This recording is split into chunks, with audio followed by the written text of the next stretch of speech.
We're building a rail tunnel. It will have 5 stations and it'll be about 9 kilometres of rail tunnel. The reason for the tunnelling is mainly because we are in quite a heavily urbanised area, and tunnelling avoids disruption to the roads and the surface infrastructure.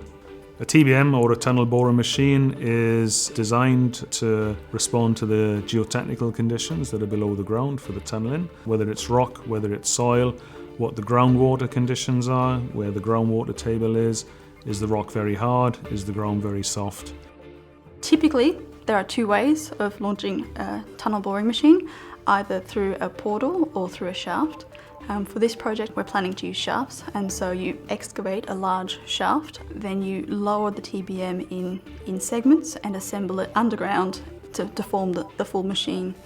We anticipate that anywhere between 4 to 6 tunnel boring machines will be used. There's 2 components to any tunnel boring machine. There's what we call the shield, which is generally about 15 metres long, and that comprises of the cutter head and the motors that run the TBM. These can weigh up to about 1,000 tonne.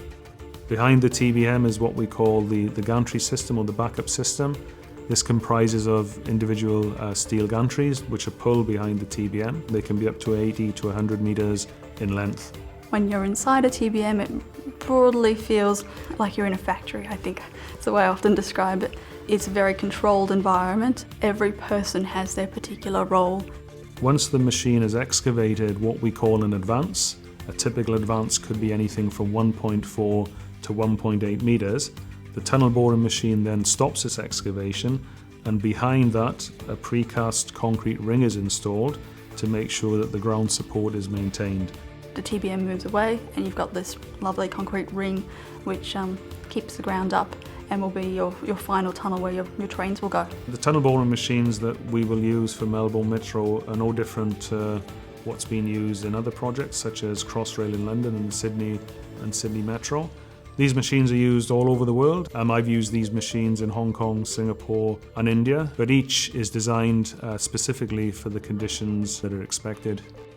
I mean, cities like Singapore, there is almost constantly a rail project being constructed. It's part of the fabric of their city. Being an engineer, you know you need to keep progressing and building projects like this for your city to stay alive and thriving, and it becomes just another element of the life of the city.